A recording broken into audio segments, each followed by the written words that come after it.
Hello' everyone, আসসালামু আলাইকুম। কি খবৰ আপোনালোকৰ? আশা কৰোঁ আপোনালোকৰ খবৰ ভাল। আজি এটা নতুন ৰেচিপি লৈ আহিছোঁ। আজিৰ ৰেচিপিটো হৈছে ৰমজান স্পেচিয়েল মালাই টোষ্টৰ ৰেচিপি। এই ৰেচিপিটো কেনেকৈ বনাইছোঁ আজি তাকে শ্বেয়াৰ কৰিম। খাবলৈ খুব বেছি টেষ্টি হয় আৰু এইটো ইফতাৰী সময়ত বনাব পৰা যায়। এটা চুইট হিচাপে বা মিঠা হিচাপে বনাব পৰা যায়। তো এইটো ব্ৰেড টোষ্ট বা মালাই টোষ্ট বুলি কয়। তো এই ৰেচিপিটো মই বনাবৰ কাৰণে প্ৰথমতে লৈ লৈছোঁ মই এক পেকেট ব্ৰেড পাওৰুটি। আৰু এই ৰুটিৰ পেকেটটো গোটেইখিনি ৰুটিয়ে লাগিব, কাৰণ ইয়াৰ যিটো ছাইডৰ অংশ যিখিনি আছে সেই অংশখিনি মই বাহিৰ কৰি কাটি পেলাই ওলাই দিম, আৰু যিটো বগা অংশ সেইখিনিৰেহে বনাম। আৰু এইটো এটা চেপত কাটি ল'ম, কাটি লৈ পেলাই ৰেডি কৰি ল'ম। তো এতিয়া মই গোটেইখিনি ব্ৰেড ওলাই লৈছোঁ পেকেটৰ পৰা, আৰু এতিয়া যিটো মই ছাইডৰ অংশ আছে সেইখিনি এটা এটাকৈ লৈ পেলাই কাটি ল'ম।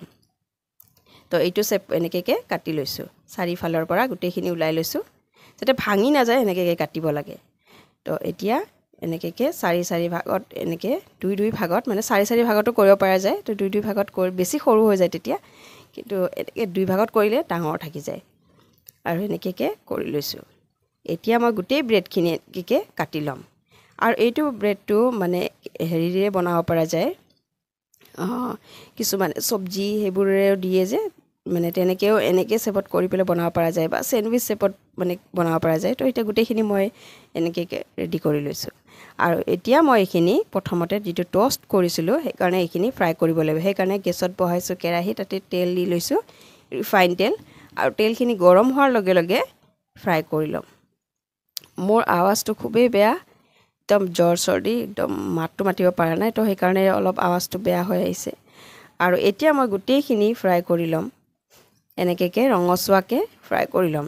একদম এইটো একদম ক্ৰাঞ্চি হ'ব লাগিব, একদম মচমচীয়া হ'ব লাগিব আৰু ফ্ৰাইটো। তো সেইকাৰণে প্ৰথমে হাই ফ্লেম, তাৰপাছত ল' ফ্লেম কৰি দিম। ল' ফ্লেম কৰিলে বস্তুটো মচমচীয়া হয়, আৰু হাই ফ্লেম কৰিলে বস্তুটো সোনকালে ব্ৰাউন কালাৰটো আহি যায়। তো এতিয়া মই এইখিনি কৰি লৈছোঁ, আৰু এতিয়া এইখিনি উঠাই লৈ আছোঁ।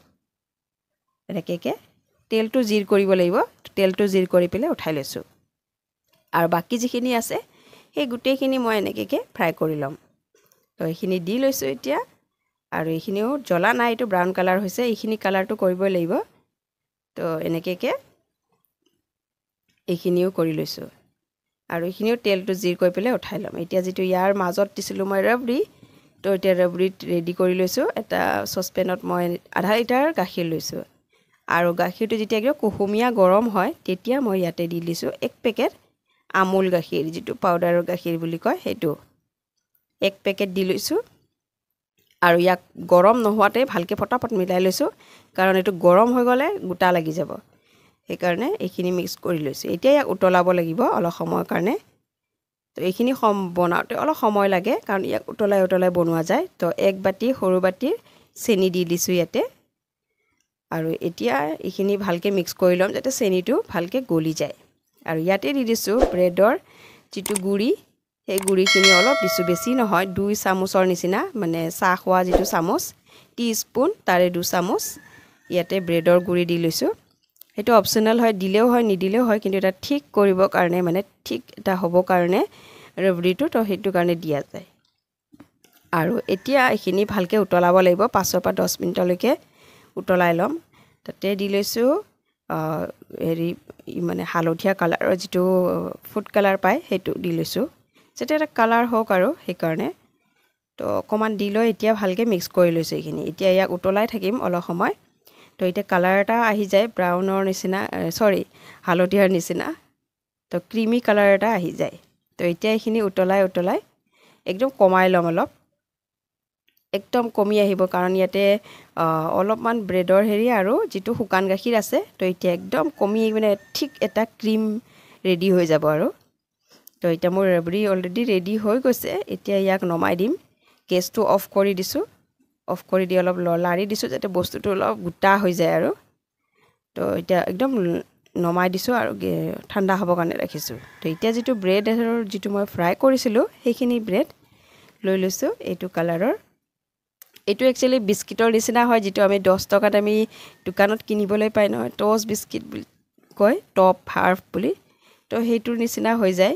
একচুৱেলি এনেকৈ কৰি পেলাইও খাব পৰা যায়, মানে বিস্কুট হৈ যায় তো এতিয়া এনেকৈ লৈছোঁ এটা তাৰ মাজত দি লৈছোঁ ৰবৰি আৰু এতিয়া ওপৰত এটা দি লৈছোঁ আৰু এনেকৈ মই গোটেইখিনিত কৰি ল'ম এনেকৈ কৰি ইয়াক আধা ঘণ্টাৰ কাৰণে আপুনি থৈ দিব লাগিব তেতিয়া কি হয় ৰবৰিটো যিটো বনাইছিলোঁ এই ৰবৰিটো তাত বহি মানে দুটা ফালে মানে শুহি লয় বস্তুটো আৰু শুহি লোৱাৰ পাছত দুটা ছফ্ট আৰু ক্ৰাঞ্চি হৈ পেলাই এটা চুইট ডিছ ৰেডি হৈ যায় আৰু তো সেইকাৰণে ইয়াক লগালগ নাখাই পেলাই অলপ সময় থৈ দিব লাগিলে ফ্ৰিজতে থ'ব এনেও থ'ব পৰা যায় জৰুৰী নহয় যে ফ্ৰিজত থ'বই লাগিব তো এনেকৈ মই দি লৈছোঁ বাকী যিমানখিনি আছে গোটেইখিনিত মই এনেকৈ মাজত এনেকৈ ৰবৰিখিনি দি ল'ম একদম বেছি নহয় যিখিনি চাইজত পৰে আৰু 4 কোণা চাইজখিনিত মাজত দিব লাগে যাতে ওপৰৰটো ভালকৈ বহিব পাৰে তেতিয়া কি হয় দুটা ফালে ৰবৰিটো ভালকৈ শুহিব পাৰে শুহি ল'লে তেতিয়া ৰবৰিত যিখিনি গাখীৰ আছে সেইখিনি তেওঁলোকে শুহি লয়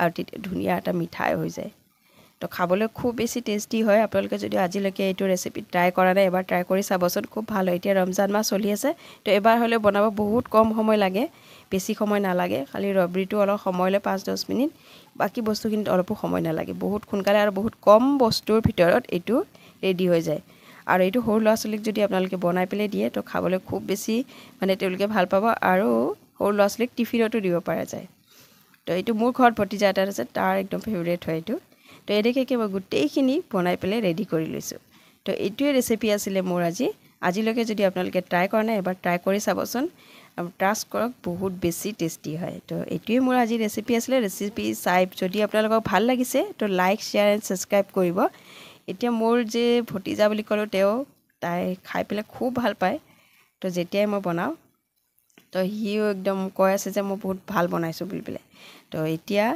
এইটো তাকে এইকাৰণে খুৱাই দিছোঁ তো ইয়াৰ খুব ফেভৰেট হয় তো বাচ্চাবিলাকে এনেকুৱা বস্তু খুব বেছি ভাল পায় অলপ ডিফাৰেণ্ট হৈ যায় ন তেওঁলোকে একদম দেখিবলৈ সেইকাৰণে ভাল পায় তো এইটোৱে ৰেচিপি আছিলে আপোনালোকে এবাৰ হ'লে ঘৰত ট্ৰাই কৰি চাবচোন খায়ো ভাল পাব আৰু বনায়ো বহুত কম সময়ত মানে ৰেডি হৈ যাব তো এইটোৱে ৰেচিপি আছিলে নেক্সট ভিডিঅ'ত আকৌ লগ পাম তেতিয়ালৈকে আহিছোঁ আজি মোৰ মাতটো একেবাৰে বেয়া একদম কাহি অৱস্থা নাই বাই আৰু ৰেচিপি চোৱাৰ কাৰণে অশেষ ধন্যবাদ থেংক ইউ ফৰ ৱাচিং বাই